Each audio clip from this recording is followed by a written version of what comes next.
السلام علیکم ورحمۃ اللہ وبرکاتہ۔ آج نماز فجر کے بعد جب موبائل کو دیکھا تو سب سے پہلی جو خبر سامنے آئی وہ یہ تھی کہ مفتی اعظم پاکستان حضرت مولانا مفتی محمد رفیع عثمانی صاحب اللہ تعالیٰ کو پیارے ہو گئے۔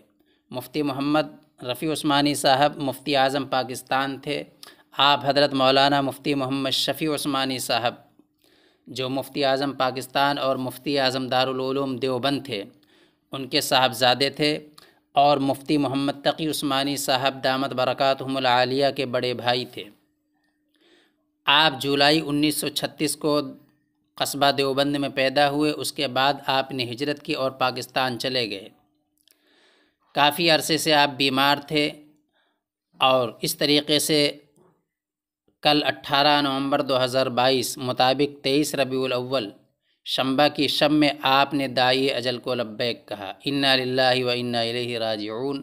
اللہ جل شانہ آپ کو جنت الفردوس میں اعلیٰ مقام نصیب فرمائے، اور آپ کے پسماندگان کو صبر جمیل عطا فرمائے۔